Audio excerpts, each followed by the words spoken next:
first 3 seconds of any 80s rock anthem hit your ears, and you're already reaching for an invisible microphone. The decade that gave us neon lights, bigger hair, and even bigger dreams, delivering the most singable rock anthems in music history. Whether you were there when MTV first played these videos or discovered them through movie soundtracks decades later, get ready to remember why the 80s created the ultimate sing-along experience. No discussion of sing-along rock begins anywhere else. Journey's masterpiece stands as the ultimate example of how a song can burrow into the collective consciousness and never let go. Released in October 1981 from their album Don't Stop Believin', shares writing credits between the band's vocalist Steve Perry, guitarist Neil Schon, and keyboardist Jonathan Cain. The song's genesis reveals the magic behind its universal appeal. Keyboardist Jonathan Cain brought the title from his father's advice during tough times in his music career. When Cain joined Journey in 1980, he merged this personal mantra with Neil Schon's guitar work and Steve Perry's soaring vocals to create something that felt both intimate and anthemic. What makes this track addictive? The delayed gratification.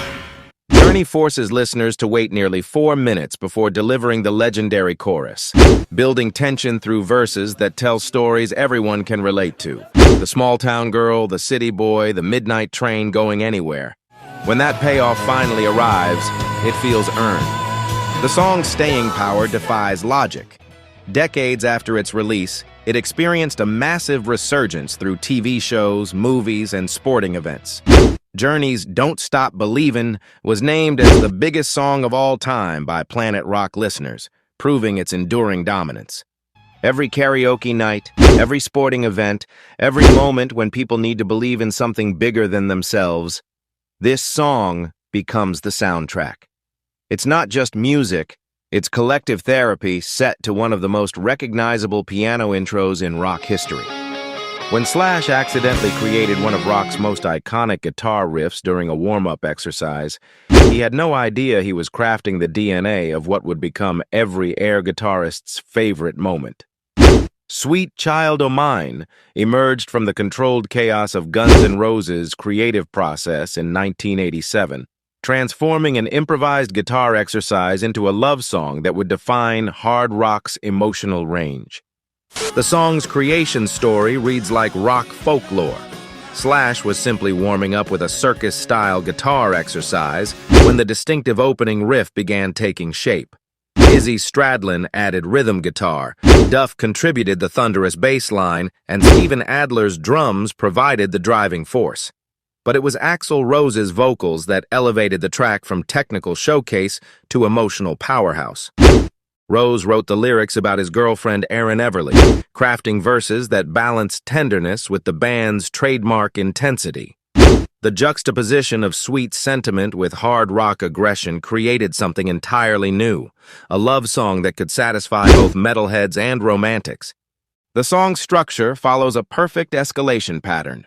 It begins with that unmistakable guitar intro that every musician attempts to master, builds through verses that showcase Rose's vocal acrobatics, explodes into a chorus that demands audience participation, and culminates in a guitar solo that sounds like controlled lightning. Sweet Child O' Mine didn't just hit #1 on the Billboard Hot 100, it redefined what hard rock could accomplish.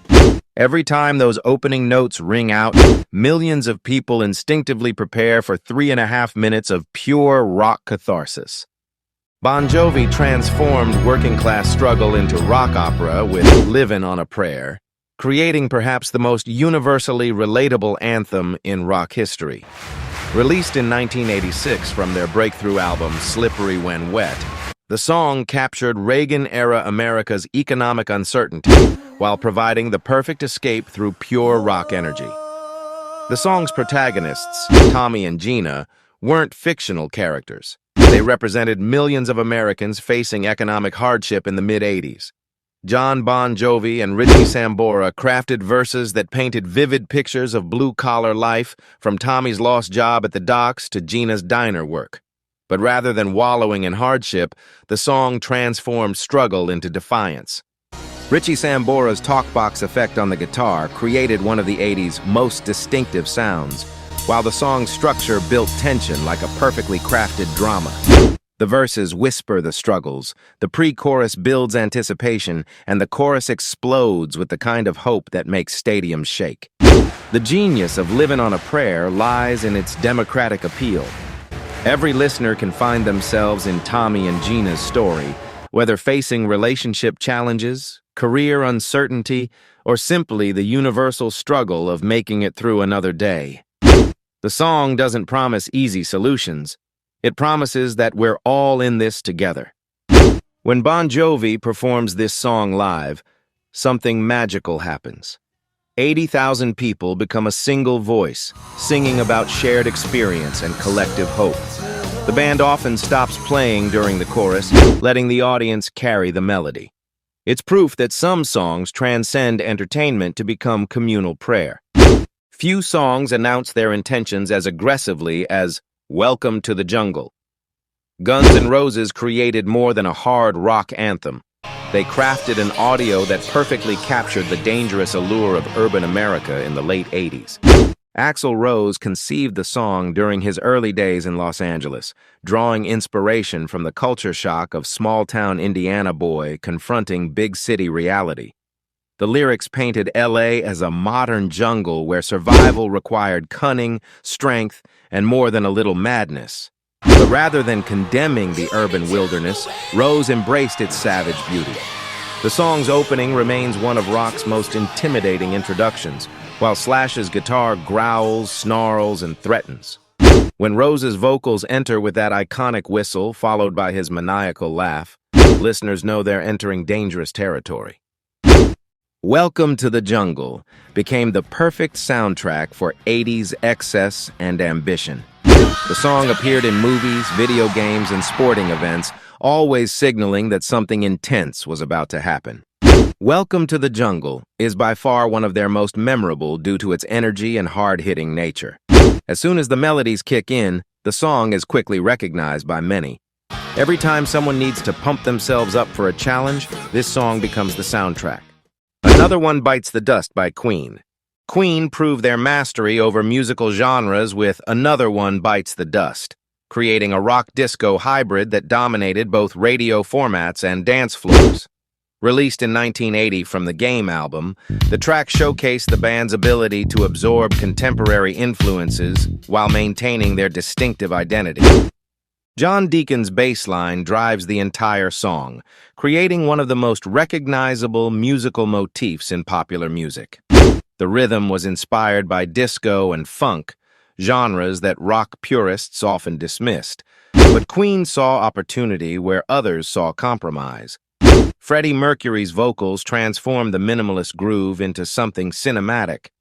The song's lyrics embrace ambiguity, allowing listeners to interpret the meaning through their own lens. The genius lay in Queen's refusal to over-explain. The song's power came from what it suggested rather than what it declared. Another One Bites the Dust spent 3 weeks at #1 on the Billboard Hot 100, proving that rock bands could conquer any musical territory they chose to explore. The song became a stadium staple, with audiences stomping along to that infectious rhythm. Every workout playlist, every moment requiring unstoppable momentum, this song provides the perfect soundtrack. Twisted Sister transformed adolescent rebellion into art with "We're Not Gonna Take It," creating an anthem that gave voice to every teenager's desire to push back against authority. Released in 1984 from Stay Hungry, the song became a battle cry for anyone feeling oppressed by rules, expectations, or limitations. The song acknowledged the frustration of being told what to do while providing the perfect outlet for that anger. Rather than promoting destructive rebellion, Twisted Sister channeled defiance into positive energy.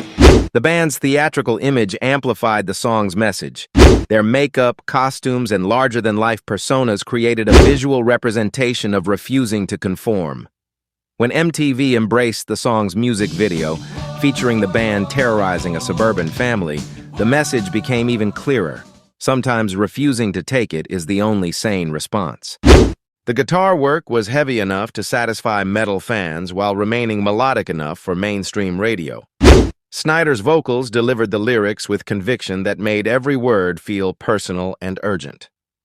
We're Not Gonna Take It transcended its 80s origins to become timeless. Political movements and anyone facing adversity adopted the song as their anthem. Joan Jett transformed an obscure British track into the ultimate rock and roll celebration, creating a song that serves as both homage and manifesto. Originally written and recorded by Arrows in 1975, the song languished in relative obscurity until Jett discovered it and recognized its potential to become something revolutionary. Jett's version stripped away unnecessary complexity, focusing on the raw power that made rock and roll in the first place. Her production emphasized the song's primal energy, driving guitars, pounding drums, and vocals that sounded like they were recorded in a garage rather than a pristine studio. The result felt more authentic than the polished original. The song's lyrics celebrate rock music with religious devotion. When I Love Rock and Roll hit #1 in 1982, it proved that authenticity could triumph over artifice. Radio programmers had initially resisted the song, considering it too raw for mainstream audiences. But listeners recognized something real in Jett's version. It sounded like rock and roll was supposed to sound, before committees and focus groups sanitized the rebellion out of it. The song became a manifesto for rock music itself. Every time someone needs to remember why they fell in love with rock and roll, this track provides the answer. It's pure, undiluted energy that reminds listeners what music can accomplish when it stops trying to be anything other than honest. Def Leppard created the perfect intersection of metal power and pop accessibility with Pour Some Sugar on Me, crafting a song that could satisfy headbangers and mainstream audiences simultaneously. Released in 1988, the track became the band's signature song through its combination of crushing guitars and irresistible hooks. The song emerged from the band's recovery period following drummer Rick Allen's car accident and subsequent amputation. Rather than letting tragedy derail their career, Def Leppard adapted their sound to accommodate Allen's modified drum kit while pushing their music toward even greater accessibility. Producer Mutt Lange helped the band create layers of harmonies and guitar parts that sounded massive on arena speakers while remaining clear on radio. The production showcased Joe Elliott's soar vocals, Phil Collen and Steve Clark's interwoven guitars, Rick Savage's driving bass, and Allen's innovative percussion work using both acoustic and electronic elements. The song's lyrics embrace the hedonistic spirit of 80s rock culture without taking themselves too seriously. Elliott's delivery suggests someone having genuine fun rather than posing for effect. Pour Some Sugar on Me became essential at parties and any situation requiring instant energy injection. The song's structure builds excitement through verses and explodes during choruses that demand audience participation. It's impossible to hear this song without feeling the urge to move, sing, or at minimum, tap your feet. Queen revolutionized audience participation with We Will Rock You, creating a song that transforms listeners into performers through its brilliant simplicity. Released in 1977 but gaining massive popularity throughout the 80s, the track demonstrated how minimalism could generate maximum impact when executed with precision and purpose. Brian May conceived the song as an experiment in crowd control, wanting to create music that would turn entire stadiums into single instruments. The result featured no guitar work until the final moments, just stomping, clapping, and Freddie Mercury's commanding vocals leading audiences through the most basic yet effective rhythm pattern in rock history. The song's lyrics follow a simple life progression, childhood, adulthood, old age, while the music remains deliberately primitive. Lesser bands attempting similar concepts often produced boring results, but Queen understood that restraint required just as much skill as technical virtuosity. When performed live, We Will Rock You became a communal ritual rather than mere entertainment. Mercury would conduct massive audiences through the stomp-stomp-clap pattern, creating moments of unity that transcended typical concert experiences. The track's influence extends far beyond music into sports, advertising, and any context requiring group solidarity. Every stadium that plays this song during breaks understands its power to unite diverse audiences through shared rhythm. It's rock music reduced to its most essential elements: beat, voice, and the human need to make noise together. Survivor created the ultimate motivation anthem with Eye of the Tiger, proving that the right song could transform personal challenges into conquerable obstacles. Written specifically for Rocky III in 1982, the track transcended its movie soundtrack origins to become the go-to song for anyone facing difficult situations. The band crafted the song around the film's themes of comeback and determination, but the lyrics spoke to universal experiences of overcoming adversity.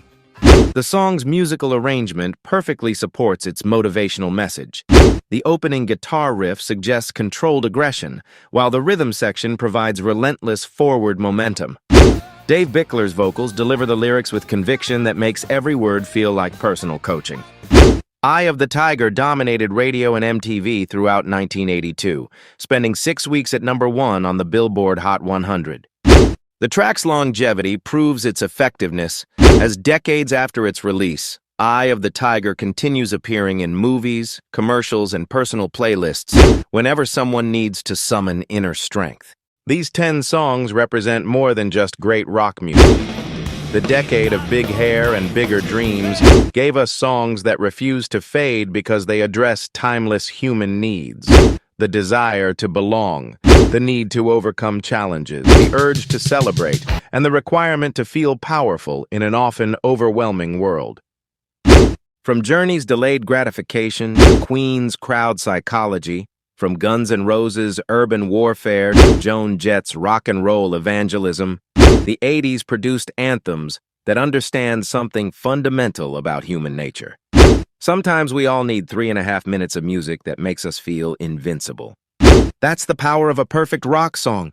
Turn it up, sing along. The 80s may be over, but their greatest rock anthems remain eternally present, waiting to remind us why we fell in love with music in the first place.